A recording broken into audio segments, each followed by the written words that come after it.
We've had a lot of fun talking about the glory days of professional wrestling back in the 80s, back when there was no such thing as coercion and trying to get a female wrestling fan in bed. We just did it! What's this How, wee stuff? that's how great the 80s were. So let's go back to those days, to those great days when territories ruled the landscape of the United States, when there was wrestling in all 50 states, just like Black Lives Matter protests, when titles were called belts, where instead of the universe, they were called fans, and back when sports entertainment was professional wrestling. Gentlemen, you've got a great show. You came on a great week this week, Derek, because it's been a tremendous week in professional wrestling history this week. Okay. We're going to go back to June 25th, 1995. 25 years ago, I know exactly where I was. I was right here, Philadelphia, at the Spectrum, watching the 1995 King of the Ring tournament, which was one of the most underwhelming King of the Ring tournaments in the history of the King of the Ring tournament. Not only did I have the pleasure of watching Savio Vega wrestle 4 times, but I got the pleasure of seeing Mabel be crowned king of the ring in 1995, pinning The Undertaker to get to the finals to face the aforementioned Savio Vega. Also had to watch Shawn Michaels go to a 10-minute draw with Kama, the Supreme Fighting Machine, whom you all know as the Godfather, who you might also know as the Good Father, who you might also know as Papa Shango, who you might also know as Soul Taker, who you might also know as Charles Wright. Well, Shawn Michaels went through 10 minutes with all 5 of those guys and went to a draw. The main event was Diesel and Bam Bam Bigelow, the now late great Bam Bam Bigelow, going against Tatanka and Sid Vicious. Wow. Yeah. And well, that was the main event. The semi-main event was Bret Hart defeating Jerry Lawler in a Kiss My Foot match. I'm so exciting. I was there. I had to take my nephew, who begged me to go. Okay, couldn't wait to go, and so that's the underwhelming card I got to see. That was the first time at the Spectrum watching a pay-per-view, so I didn't see what was happening, what the viewers were at home watching. The highlights of that particular night, though, at the Spectrum 25 years ago this week was great. 25 years, Jesus. yeah. When Shawn Michaels came out dancing to his music, he walked over because they had the stage where the king's throne and the crown is, and he totally unrehearsed, unscripted, walked over to the crown and to the stage and the throne because everyone thought Shawn Michaels was going to win. He picked up the crown and put it on his head, and he realized how big it was. So then he shook his head. So that was an indicator that he wasn't going to win that night, which was a big blow to my nephew since he wanted Shawn Michaels to win, since there were no Savio Vega fans there at all. Biggest pop of the night, though, when they announced when the lights went up and the ring side announcers came down. It was Todd Pettengill and Doc Hendricks, but we all know him as Michael Hayes. He got the biggest pop of the night because he came out short hair in a suit, but he came out and he did the Freebird strut, and place went nuts. So June 25th, 1995, right here, Philadelphia Spectrum. Yeah, that wasn't his first appearance, was it? No. Oh, okay. It was just the first you had seen him in a while. First time I'd seen him. Yeah. I hadn't seen Michael Hayes in the Spectrum since February 13th, 1984. He has the date. That was Hulk Hogan. That was Hulk Hogan's first title defense of Philly. Oh, okay. He won the belt. All right. And the Freebirds' first, last, and only appearance at the Spectrum was that date. Oh, man. So that was huge. So that was the last time I saw Michael Hayes there. And when he came out, Philly fans went nuts because they F Doc Hendricks, Michael Hayes.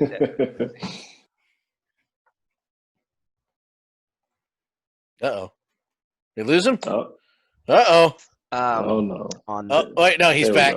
No, he's back. Wrestling history. I hear you. Got me? Yeah, no, we got you. No, you're back. Go ahead. Wormhole. I got to do it. Okay. June 26th. We're at this date. we have to say a happy belated birthday to James Morrison, born in Trenton, New Jersey. But a happy belated 78th birthday to J.J. Dillon. Mm. Oh yeah. Yes. Oh yeah. Oh yeah. Speaking of Yeah. the Great American Bash, J.J. Dillon, his memory's probably not as good as other people's, but J.J. Dillon, one of the great managers of all time, carved out a great career in the regional promotions in the South and Florida and in Texas. Won many regional crowns, but transitioning into a manager was his greatest career move. Manager of the Four Horsemen in the WWE Hall of Fame. One of the great talkers of all time, and but born in Trenton, New Jersey, born James Morrison. And happy belated 78th birthday to J.J. Dillon.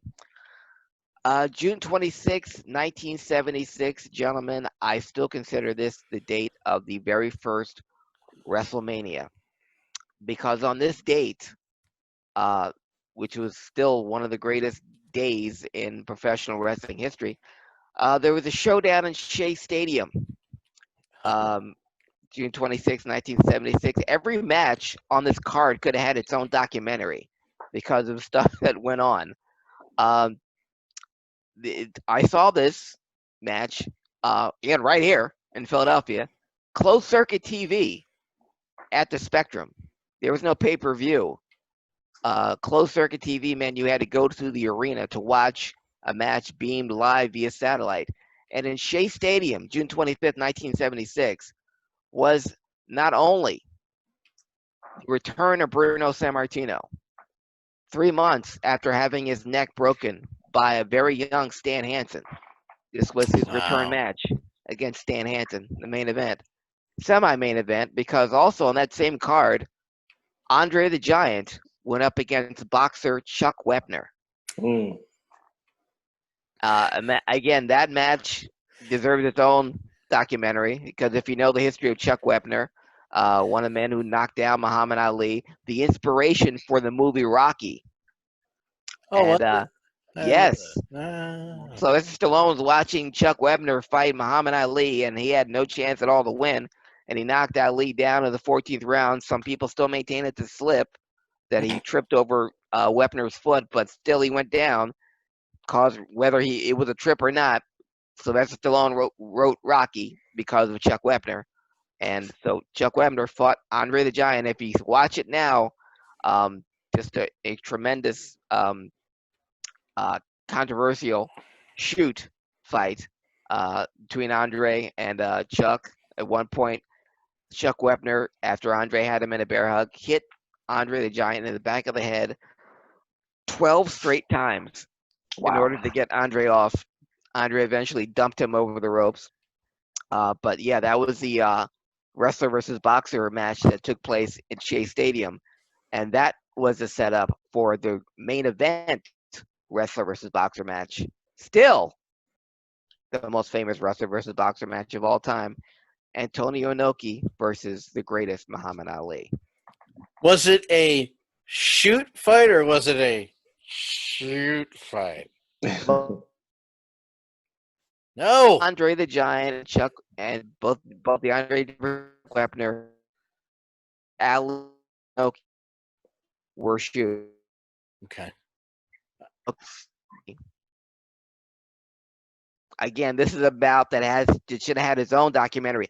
Dan, if there's ever going to be, you got me? Yeah, you're good.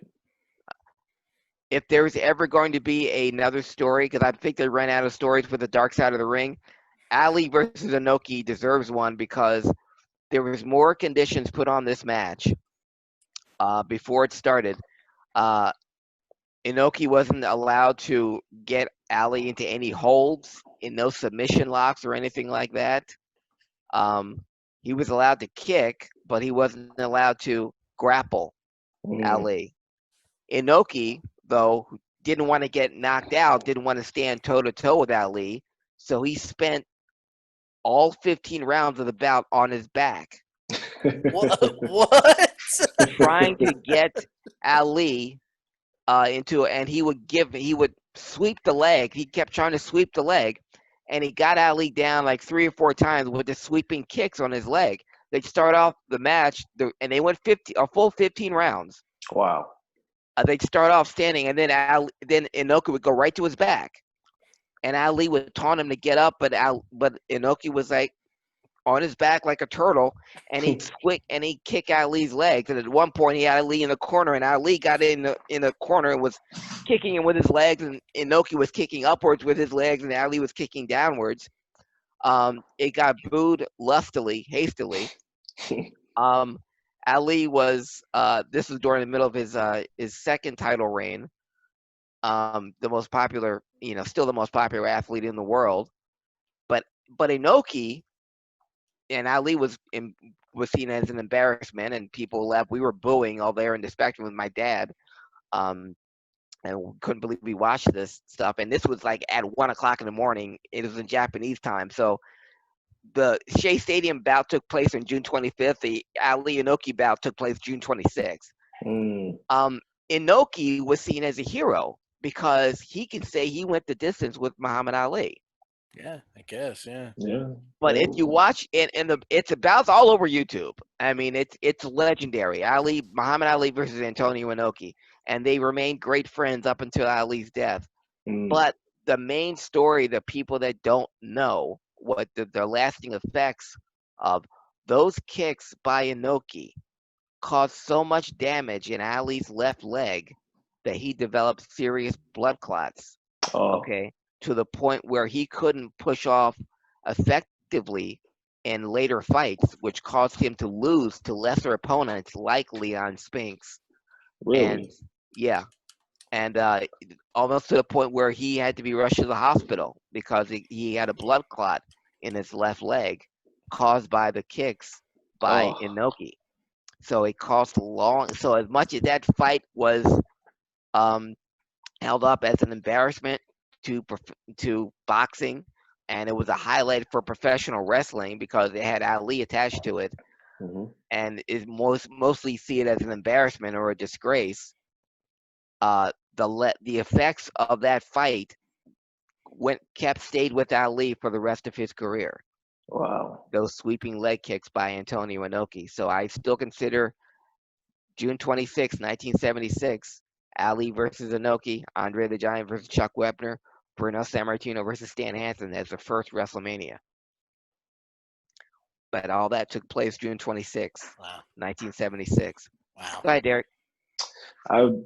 It's funny you bring up the 95 King of the Ring because I was a kid then, and I could remember thinking as I'm watching this show, like, I realized how bad it was because I was thinking to myself, just last year we got Owen and 1, 2, 3 Kid in that amazing match, and all these great matches in the King of the Ring. It's like, wow, it was amazing how much that company had changed in a year's time.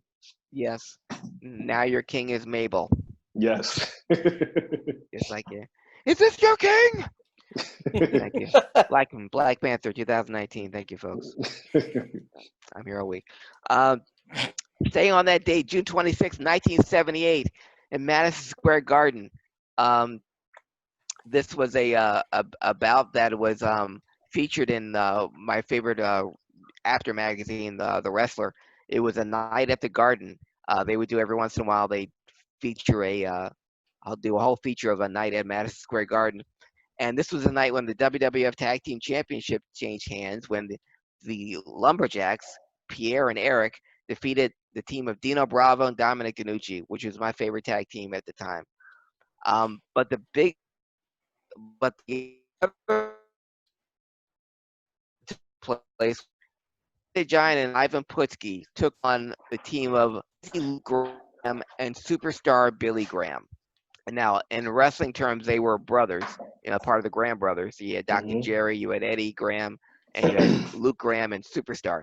And Crazy Luke Graham and Superstar Billy Graham had the best name of any tag team I've ever heard. Crazy Luke and Superstar Billy were known as the Golden Grahams. Way before it was a breakfast cereal, they were the Golden Grahams. But in this bout against Andre the Giant and Ivan Putski, it was a 2 out of 3 fall bout. Ivan Putski got hurt and had to be taken back to the dressing room. And Andre the Giant went back and got a brand new tag team partner. and it was Dusty Rhodes. Uh, Like Dusty Rhodes is hanging out in the locker room at Madison Square Garden, and the place goes nuts. And Dusty and Superstar obviously had their feud, but that's crazy. I'm still trying to find that match somewhere because I've only seen it in pictures in the Wrestler magazine. I'm looking on the WWE network. It doesn't have that particular date. So June 25th, 1978, Andre and Dusty beat the Golden Grams. What was awesome. it? Give me the date one more time. June 26th, 1978, Okay, go ahead. I'm going to in look Madison for Square it. Garden. June 26th, 1980. I'm sorry, Derek. Did you want to say something? Yeah, I always have this question because my dad has told me a lot about Billy Graham. My dad always says if Billy Graham came along 10, 15 years later, he could have been as big as Hulk Hogan. Is that true? Like, did he have that much star power? Oh, Derek. Your words are so prophetic.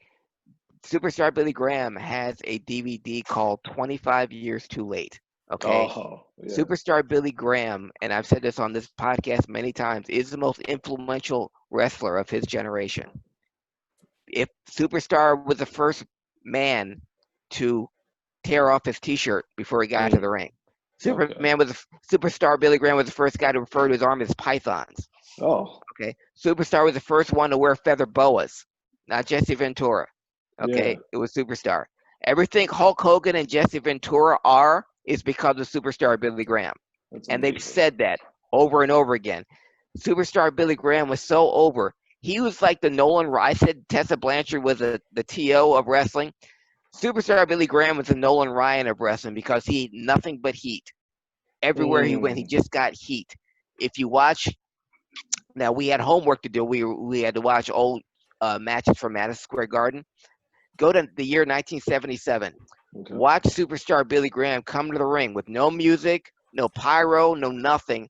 Listen to the crowd. They were going absolutely crazy over this man, just wearing a tie-dyed shirt and a do-rag and nothing else. And all he had to do was this, and Mm, the Madison Square Garden would light up with 1,000 flashbulbs just to see this man. that's Okay, awesome. and a man who admittedly couldn't wrestle a lick, but the charisma, the Yeah. mic skills, and the look was unlike any other wrestler. No one looked like him, and this was in the 70s. Yeah. Okay, 20 years before Hogan, Jesse Ventura, Scott Steiner, all came from Superstar. Okay, so yes, your dad was absolutely correct. There was no one like Superstar Billy Graham. He was Vince McMahon's favorite wrestler. Because I'll see pictures of him and you see the blonde hair and the tie Yeah, dye and I was like nobody else looked like him during that no, era. So I've always wondered that. Oh, that's good to know. yes. There is a DVD that I assume is out of print now, and I have it. I Mhm. forget the name of it, but it's the WWF did do it. Mm-hmm. Oh hell, I forgot the name of it. But Derek, he was so over. He when he won the first of all, he beat Bruno Sammartino. Yeah. He was a god. Okay, and they wanted him to do it in Baltimore because they didn't want to do it in Madison Square Garden because there would have been a riot. Mm-hmm. And he held the belt for 10 months. He sold out Madison Square Garden every single month he was there. Wow. Didn't matter who he was wrestling. Yeah. And Wow. everywhere he wrestled, and back then the WWF was part of the NWA. So he Mm-hmm. wrestled in NWA territories. So he sold out arenas in St. Louis, in Florida, in Los Angeles, in Canada, in Texas, being the WWF champion. Son of a bitch. I have the DVD somewhere, but I it's the. I, I believe you, I Dan. was trying to get the name to tell Derek. The WWF put it out years ago, and of course it has that. There's not much WWF spin you can put to this one Mm-hmm. because it was done with his consent. He's in it, Yeah. Okay. but Wait. it's a great look at. It goes over the catchphrases, everything he did that everybody else took. Basically, it's very well done. Yeah. And it was called 25 Years Too Late Is that the one? because, Is that what it's yeah, called? yeah, because it's got a picture of him as a tie-dye on it with Yeah, a on the tie-dye front of it. shirt. Yeah, okay, it's that one. It's Derek, really good.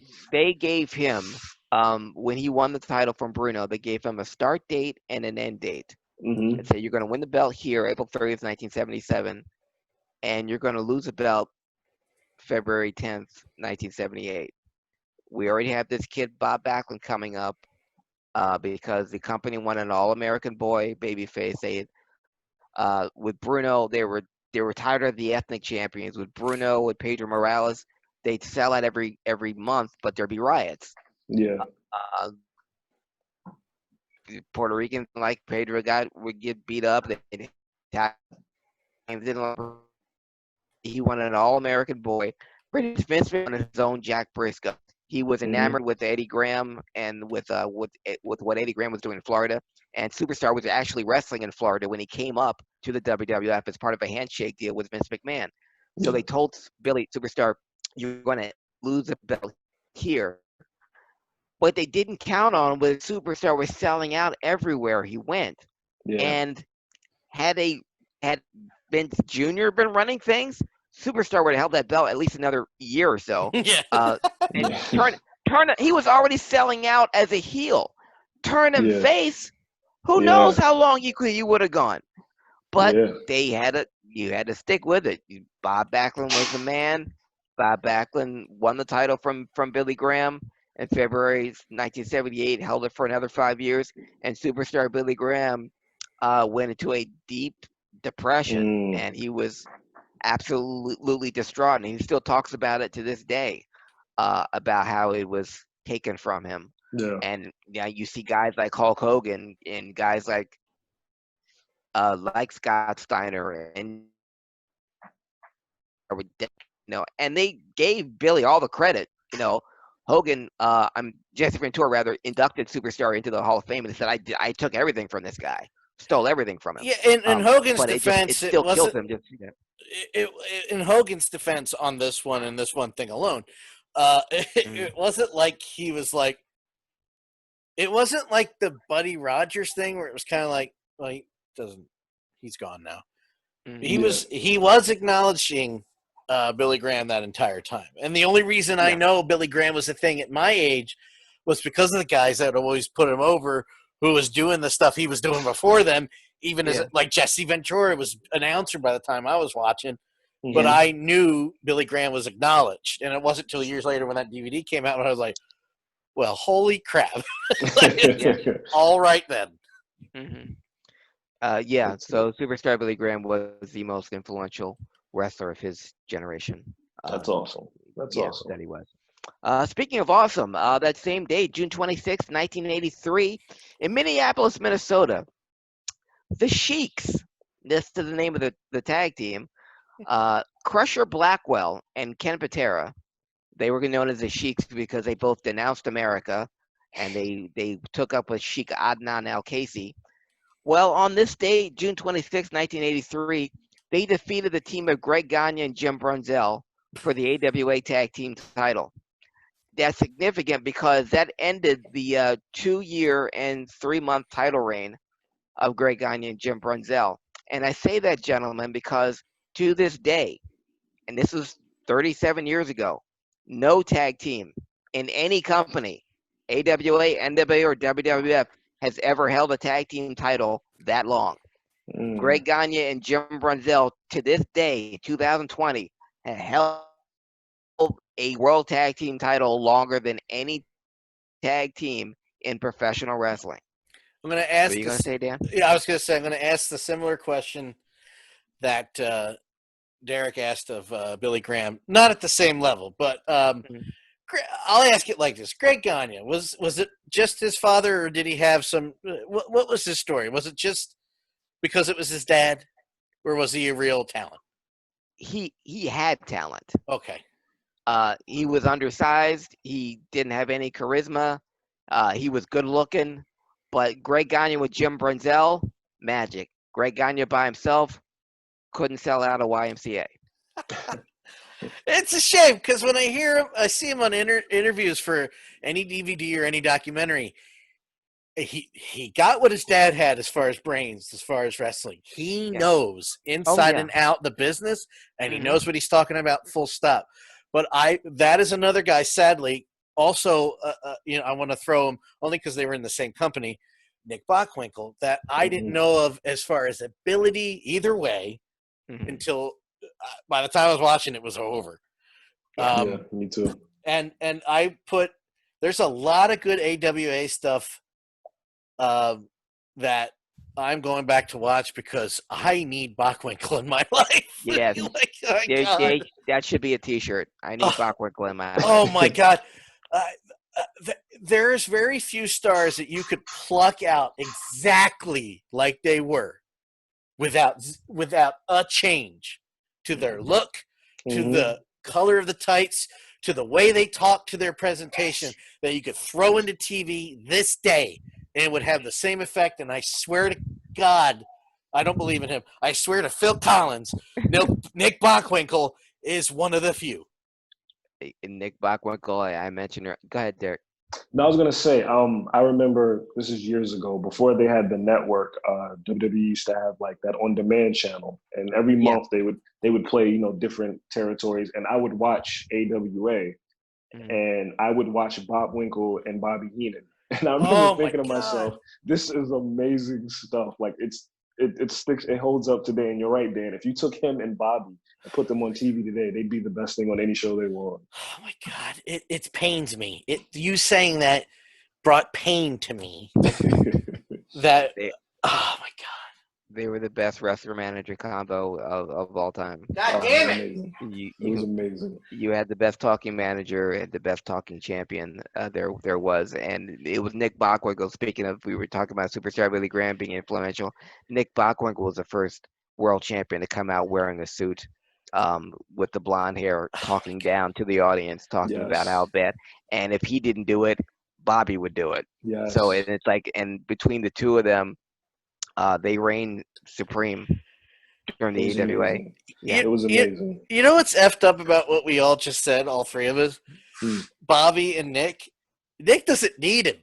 Exactly. That's the thing. And it defies everything in wrestling where if you're a great talker, you don't need a manager because you're a great talker, but it works. It just occurred to me this second, like, oh my God, that shouldn't even what? No. Huh. Good, Greg. Sorry. No, they didn't, but that was the beauty. They didn't need one another, but they had one another, and it was just when they were on the mic, especially after a match or leading up to a match, it was amazing. Hearing Nick go, turn the mic over to Sir Robert of Heenan was is wrestling gold. So anyone listening to this, please do yourself a favor. And I've mentioned this on this very podcast, HIAC Talk Radio, many times. Just watching Nick Bockwinkel, Bobby Heenan promo, doesn't matter who it was or who was against or how long ago it was. Yeah. Just absolutely transcendent wrestling. And again, right now they would be thing in wrestling right now, and they were the best thing back when wrestling was king. But they were, unfortunately, they were tucked in the AWA in Minnesota and Minneapolis and Nebraska, and unless you were an AWA, if you lived out there, you didn't see AWA wrestling. And but now we can, so you can appreciate the two great men for what they were. But the great tag team that they were, Greg Gagne and Jim Brunzell, the High Flyers, their 2-year and 2-month title reign ended June 26, 1983. No tag team since then has ever held a title longer than that. So June 26, 1992, we had to say goodbye to someone we had mentioned earlier. June 26, 1992, we said goodbye to the original Nature Boy, Buddy Rogers. Buddy Rogers passed away on that day, June 26, 1992.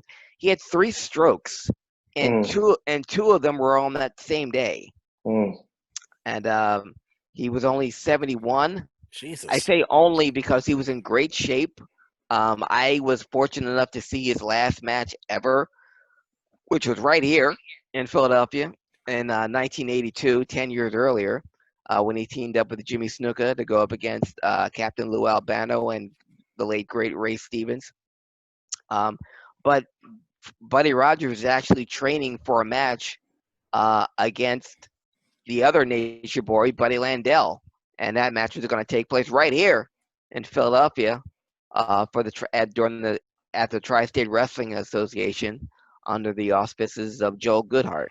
But unfortunately, that match never took place because we said goodbye to the original Nature Boy, Buddy Rogers, June 26, 1992. I'm bringing him up because he also is going to be later on in the segment of the Wrestling Historian. I just want to apologize for those who are listening now. Uh, We lost the live feed, and I'm not going to bother getting it back. So this is all a bonus now. Okay. Bonus. All right. Excellent. Cool. June 27th, 2002, was the SmackDown debut of a young man in day glow shorts who had ruthless aggression. Oh, God. June 27th, 2002 was the WWE debut of John Cena. Also, not to be outdone, also making his debut on that same SmackDown, Deacon Batista. Oh, look at that. Look at that. Yeah. Man, I always feel bad for Devon because he finally got his own thing, and it was like, nah, Forget it. forget it. I felt bad for Jim Cornette because he had the best big man in his company at OVW, the Demon Leviathan, and we want him up in the main roster, and so we'll put him in a gorilla suit and we'll put a Bible around his neck. Yeah, that'll show him. I love the Jim Cornette stories of he'd have like the Bashams in a heated rivalry, and then they call him up and they cut their hairs off, and then he has to work with them in OVW after That's where the thank you bye comes from. Yes. It's him calling Laurinaitis going, you effed up my tag team. I have nothing now. If you're going to cut the hair, at least tell me. I'll have them lose their hair in a match, and then you know what they look like. Thank you, F you, bye. He said, yeah, we wanted to see what they look like bald. It's like, so you don't have any production designers or people that can just say, have a picture of him looking like bald, have to shave the damn man's head? That's amazing. Talk about another, I don't want to dwell on this, but another tag team that the WWF absolutely squandered was the freaking Basham brothers. Yeah. Yes. They were real good. I can actually carbon date to that, to about a month into their run as the last time I read dirt sheets. It was like, this is the future, because all I read was the dirt sheets of how great the Bashams are, and this is OVW, or this is what's happening, and they're going to be great, and then they just ruined them. They just ruined them. I was like, never mind, I don't believe any of this crap anymore. So OVW pretty much laid the groundwork for every NXT tag team. Pretty much. Put it that way. Yeah. June 28th, 1998. You might notice a theme here. Pittsburgh, PA, the 1998 King of the Ring. Yeah. Now, some great things happen on this card. They seem to be forgotten. The WWF Tag Team Champions, the New Age Outlaws, the most overrated tag team in the history of tag teams, defeated the New Midnight Express. Did anyone remember who was in the New Midnight Express? It was Bob Holly and Bart Gunn. Bart Gunn. Was it? Yeah, it was Bodacious Bob. There you go, Derek. Ding, ding, ding. Yeah, Bob Holly and Bart Gunn. Yeah, Bombastic Bart. Yeah, I can just see Bob Gunn still with his hair just going. And I just see poor Jimmy putting this over. Like, yeah, it's the New Midnight Express. But the New Age Outlaws defeated the New Midnight Express. Ken Shamrock actually won King of the Ring and defeated a young Rocky Maivia. I don't even remember that. I don't even remember that. Yeah, and that's why I'm trying to give you guys a reminder. Also, Kane defeated Steve Austin, Stone Cold Steve Austin. Who? That's right. In a first blood match to win his first world title. Yeah. That's right. I say all this as a reminder because the match, and that was the main event when Kane beat Steve Austin in a first blood match. That was the main event. All of that is overshadowed by this little bitty, teeny tiny Hell in a Cell match between The Undertaker and Mankind. Who cares? 22 years ago this week, The Undertaker and Mankind had what many people, everyone still considers the most, obviously the most memorable Hell in a Cell match of all time, maybe the most repeated spot of all time, the most repeated call of all time, because if God is my witness, he's broken in half. And that will last the test of time. And you can't mention one. You can't mention The Undertaker, and you can't mention Mankind, Mick Foley, Cactus Jack, Dude Love, without mentioning this match. Yeah. But I want to hear your memories of this match, guys. I know where I was when this happened. I was watching it live. Were you guys? Did you see it? Derek, you first. I talk enough on this show.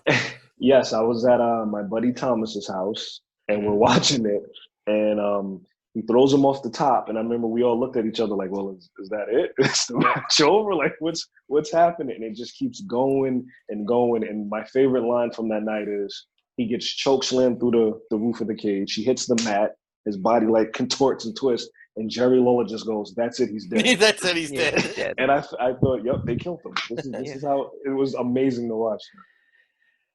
I was across the street at my friend Mikey's house, the late Michael. And I remember I got yelled at because it wasn't the first one where he fell off the.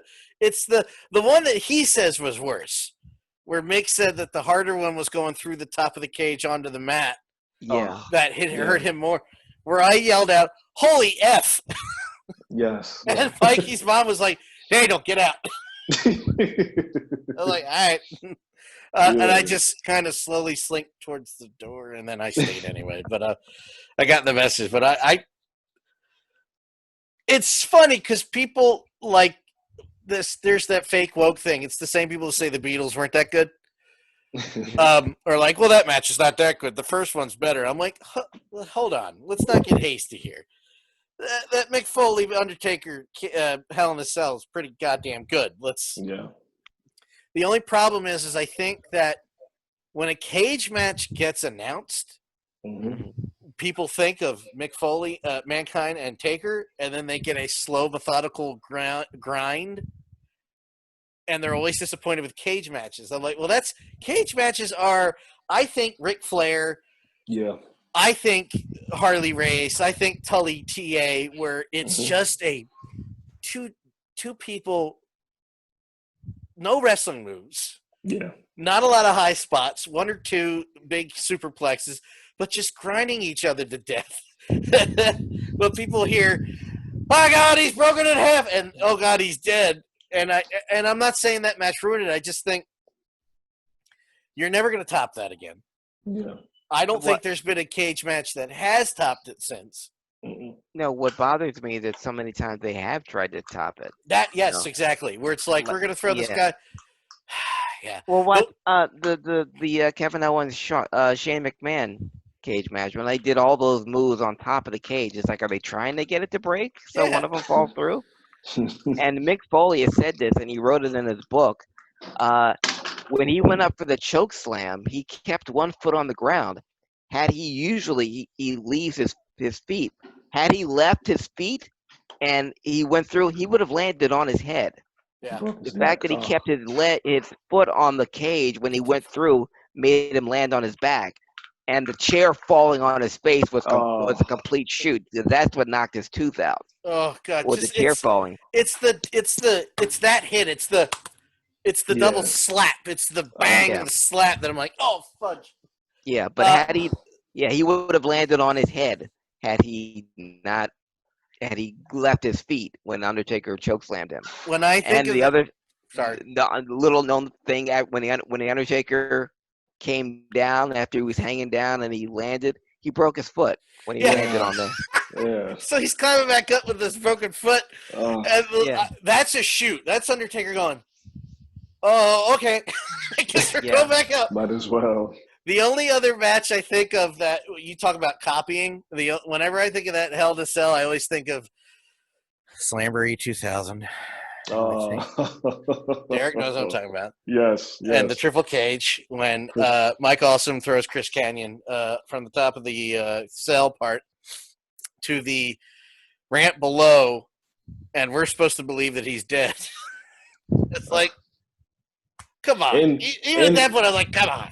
And I believe, wasn't it in the building that Owen fell in? Like, isn't that the thing? Let me double check. I believe you are correct. Yeah. Ugh. Oh, you don't So, expect Russo to have I good was about to taste, do you? say, good old Russo, right? Come on. Let's look here real quick. Where was it? Oh my God. It was, right? I remember that. Yes, it was. Jesus Christ. That's Russo for you. That's Russo. It's I didn't know that. I forgot. Yeah, it's Kemper Arena, or it's called Hy-Vee Arena now.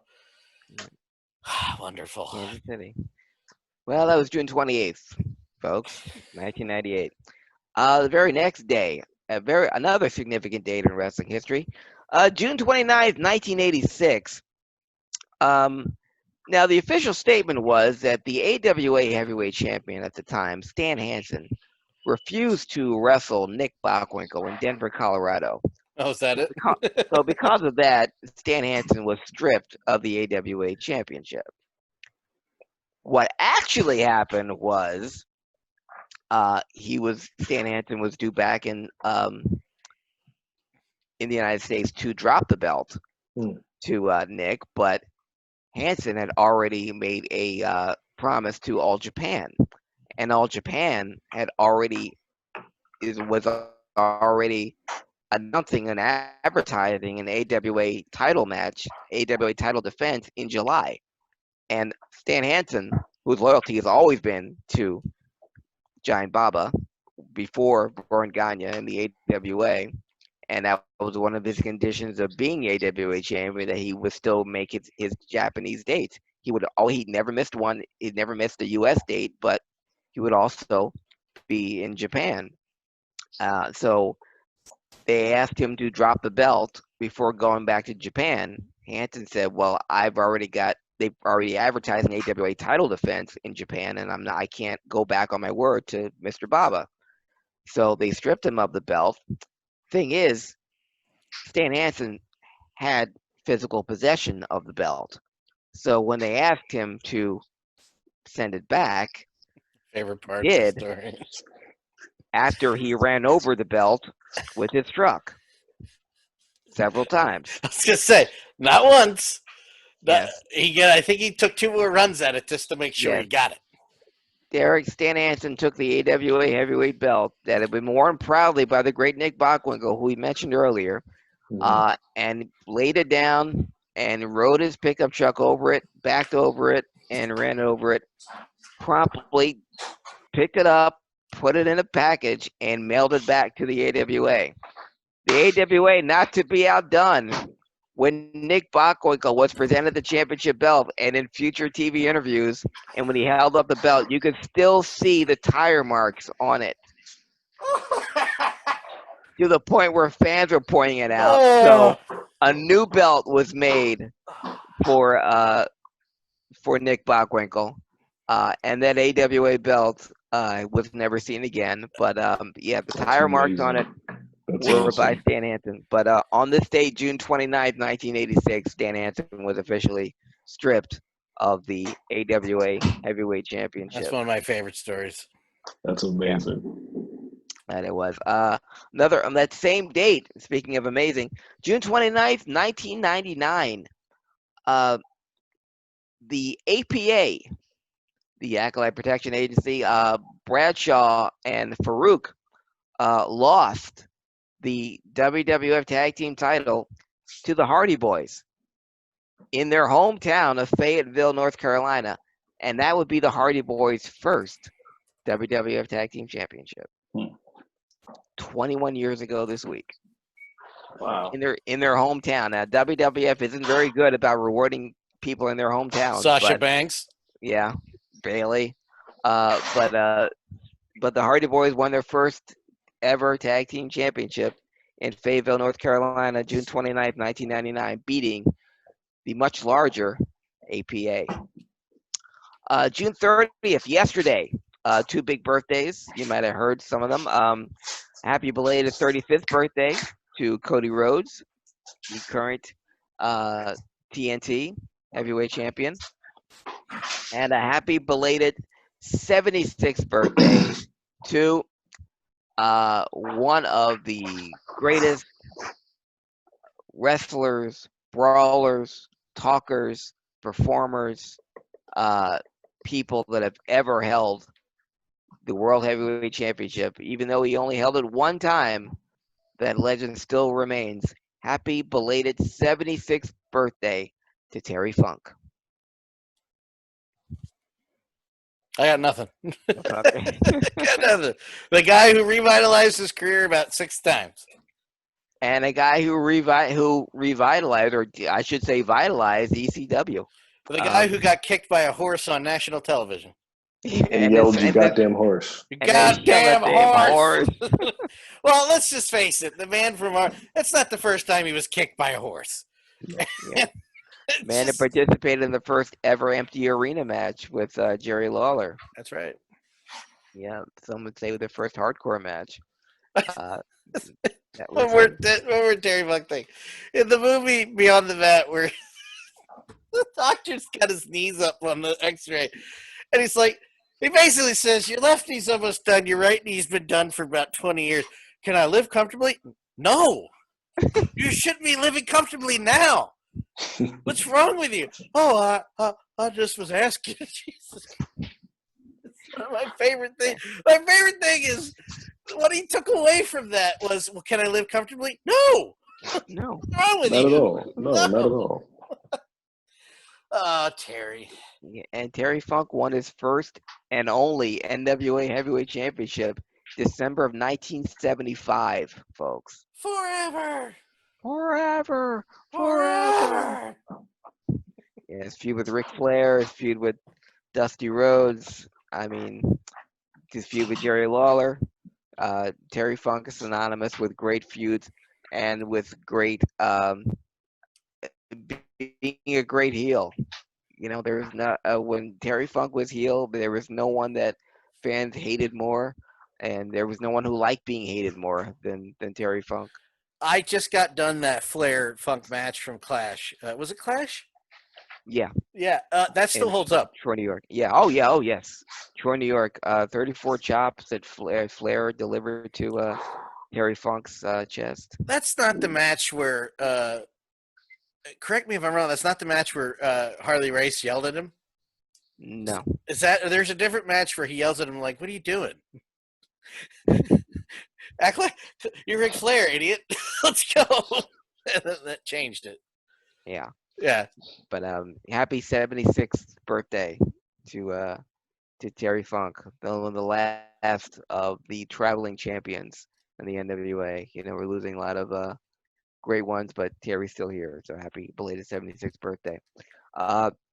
Also, that June 30th, 1961, I mentioned him earlier, but on June 30th, 1961, Buddy Rogers defeated Pat O'Connor in Chicago's Comiskey Park to win the NWA Heavyweight Championship for the first time. And Buddy Rogers is NWA champion. That's what started his reign that was fraught with controversy. Now, he would hold the belt for another 2 years, but he would also get pinned by Bobo Brazil and claimed his ankle was broken. So Bobo was the NWA champion, but Spurgeon wasn't recognized, and Pat wanted, then Buddy wanted back, and Buddy only wanted to defend the NWA title in the Northeast where he was from, and the other promoters wanted him to come back to Florida, St. Louis, and Texas, and he didn't want to go. So they tried to get the belt off him, and when they did, or when they couldn't, they made Buddy their first WWF champion. So his first reign at the NWA title as NWA champion, and him being a headache as NWA champion, is what eventually led to the formation of the World Wrestling Federation. No. But it all started June 30th, 1961, when he defeated Pat O'Connor, and that out still, it's on YouTube, in Comiskey Park in a baseball stadium, and it was packed, 20, 30,000 people on their feet. And when Pat went for and this is a bout that still holds up, Pat O'Connor went for a flying drop kick with Buddy Rogers in the corner, and he missed. And Pat O'Connor took the most amazing bumps, and the crowd gasped because it looked like Pat O'Connor killed himself missing a drop kick. And he was in such pain and rolling around, and Buddy Rogers went crawling after him just to make the pin. and all Pat O'Connor had to do was roll one more time and get to the ropes. His foot was trying to hit the rope as the referee was counting to 3, and he couldn't make it. Buddy Rogers won. The place went nuts. No one could believe it. Pat O'Connor was like, "Oh my God, he practically killed himself trying to make this drop kick." And Buddy Rogers, in his victory speech, said, "To a nicer guy, Yes, couldn't happen." yes, that's one of my favorites. Yes. I just want to let everyone know, to a nicer guy, it couldn't happen. I just like how he matter-of-factly does it, too. Yeah. But the original Nature Boy won his first NWA title June 30th, 1961. What an a-hole. Yeah, he was the first, and that's where Flair took a lot of his sayings from Buddy. And also another iconic win, June 30th, 2003. In her, not only her WWE debut, but in her television debut, Mrs. Robert Irvine won a women's battle royal to become the WWE Women's Champion. Gail Kim. Oh, Gail Kim. I'm such an idiot. Jeez. Like, Robert Irvine. Why do I? Oh, God. No, but I mean, not only is it her WWE debut, it was her television debut. It was her television debut, yeah. Ever, and she wins the World Championship. And she did the exact same thing when she went to TNA. Her first bout on TNA, she won the TNA Women's title. That's what Gail Kim does. Her first night, she wins the world title. There you go. What I love about Robert Irvine is that he's buddies with Preston and Steve. Yeah. And he's on the show all the time. And they always say, bring your wife in, bring your wife in. And he finally does. He brings Gail Kim in. And I'm like, that's great, Robert. So, Gail. I mean, that's Tell me about your workout, Gail. Tell me about your workout. Yeah, that's great, Robert. Shut up. Anyway. That's their friend. Doesn't matter. I understand. Yeah, I talked to Gail, too. June 30th, 2003, Gail Kim made her debut and made it a good one. Which brings us to today. July 1st, 1986 was the first stop of the Great American Bash Tour in 1986. And guess where it kicked off, Dan? Right here in Philadelphia. No. Oh. Right here in Philadelphia. At the now departed Veterans Stadium. I said that. That's what I said. You didn't say it like I. I was trying not to ride your coattails. My bad. No, you did say that. I just heard it a little differently. Okay. Anyway, right here in Philly, the Great American Bash kicked off July 1st, 1986 at Veterans Stadium, outdoor stadium that no longer exists. Thank God. Yeah, but some of the bouts on the card. Wild McDaniel defeated Gorgeous Jimmy Garvin in a strap match. Dusty Rhodes and Road Warrior Animal defeated Ole and Gene Anderson in a cage match. Jesus. Wow. And it was a weird combination because it was Dusty and Animal against the Andersons. And Ric Flair defended the NWA title against Road Warrior Hawk. This would be Hawk's first ever title match, world title match of any kind. And it was against Ric Flair, and it was against Philly. It was in Philly. And I remember the promo because they showed it all the time on WCW, on NWA Worldwide, on World Championship Wrestling in Georgia on TBS. Hawk and Animal were doing their talk respective matches, and Hawk took the mic. I'm taking it there when I get to Philadelphia. It's only right when it's done at night. And he hands the mic to Animal. And Animal goes, and Tully Blanchard, you stick your nose in my brother's match, I'll break your stinking face. And Ric Flair, I wouldn't want to be in your shoes for nothing. And Ellering takes the mic, nothing, Flair, nothing. So that was their first bout. And also, it was the beginning of the best of 7 series for the United States Heavyweight Championship between Magnum TA and Nikita Koloff. And Nikita won the first bout with a Russian sickle that kept Magnum on the mat for minutes after the bout was over. and Nikita would go out to a 3-0 lead before Magnum would even the series before eventually losing to the Russian Road Warrior, Nikita Koloff.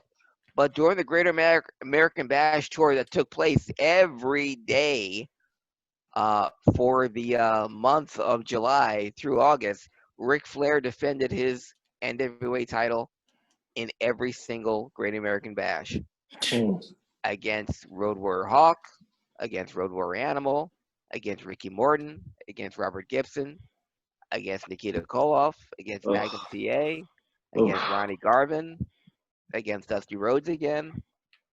But yes, the back then you wrestled every single day, and sometimes twice on Sundays. But the Great American Bash Tour, Ric Flair defended his belt, the NWA belt, every single Bash event.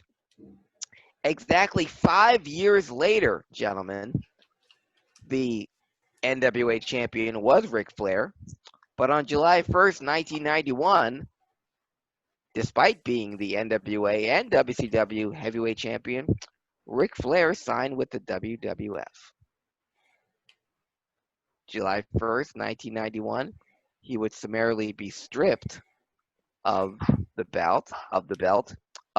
NWA belt, and 3 months later would be stripped of the WCW heavyweight belt because he appeared with it on WWF TV. Ric Flair kept possession of the belt. Jim Herd, I can't not laugh. the talking head president of the WCW, because to be the NWA champion, the world champion, you had to put up a $10,000 bond, and when you lost the belt, you had to return it. And Jim asked for the belt, and Flair asked for the money, and said no, and so Flair kept the belt. I believe. Were you gonna say, Dan? I'm sorry. I was gonna say that's the best part of this story is the it's like Jim Herd telling him over the phone, I'm sending Doug Dillinger to get the belt. Flair's like, that's wonderful. I own it. I own it. Dip S is what he said. Yeah. Flair owned the belt outright. So when he came to the WWF with the belt, claiming to be the real world champion, that was his belt. So there was nothing that legally the WCW or NWA could do about it. I still believe had Flair gone over Jim Herd's head, gone to the top brass, gone to somebody at TBS and say, hey, either he goes or I go, I think they would have made some type of arrangement Flair stayed, and Herd would have been gone. Yeah. Yeah, they knew. Listen, there's a lot that Jim Herd didn't know, and that's the end of the statement. Yeah, that's it. Not to be outdone, I guess this was a day of signing because Ric Flair signed with the WWF on this date in 1991. In 1999, 8 years later, Chris Jericho signed a multi-year deal with the WWF. He turned down a lucrative offer from WCW. Apparently, WCW, despite having nothing for him to do, and his character and him going nowhere, offered him a great deal of money. But he signed with the WWF anyway, and the WCW found out about Chris Jericho's signing on the WWF website. And that caught WCW completely off guard. Yeah, good for them, really. But because of the contract that Jericho signed with the WWF, he couldn't compete until the contract ran out, which gave the WWF opportunity to count down when Chris Jericho would debut in the WWF, giving birth to the Millennium. Listen, we've talked about it a bunch of times on this show, Craig, Derek, I think you'll agree. How you could take Slamboree 98 and that whole build up to Malenko's return and then do nothing with either one of them. At all. Just leave money. I'm sorry. Just leave it. 22 years later still boggles the mind. Well, it's Bret Hart all over again. You have the Yep. greatest wrestler, and you make him a referee for his first bout. So effing stupid. Yeah. Go ahead, Craig. Sorry. You should be sorry, Dan, because that, my friends, And is before the Derek wrestling gets in show. trouble, hey, that's like, let's go. I would like to thank him for coming, and I will get you No back problem. on as soon as Whenever, you can. Because whenever you need me, just let me know. I'm here. quit the other show. No, I'm kidding. Don't do that. Don't do that. But in the room, when does that air? That is every Tuesday from 9 to usually 11 o'clock on VOC Nation. Whew. Yeah. Man, I don't feel so bad about keeping you here this long because that's a Nitro versus a Raw. I tell you, That's a marathon. It's a marathon. Oh, it's a marathon in many ways. But all kidding aside, thanks Brady for bringing us back here and being the exclusive home of HIAC Talk Radio, VOCNation.com. That's where you can find Derek McDonald. Craig, where can people follow you? They can follow me on Instagram, on Facebook, and on Twitter at Craig Lagons, CraigLiGons. Follow me, Dan Colachico, COLACICCO. I just want to spell the name. DanLaw83, all social media platforms. YouTube, watch it edited. Twitch.tv every night nearly at 8 o'clock /DanLaw83. And of course, the podcast is at VOC Nation. If you have a smartphone and you should at this point just type in VOC Nation Radio Network. For Derek McDonald, for Craig Lagons, I am Dan. See you next time. Bye.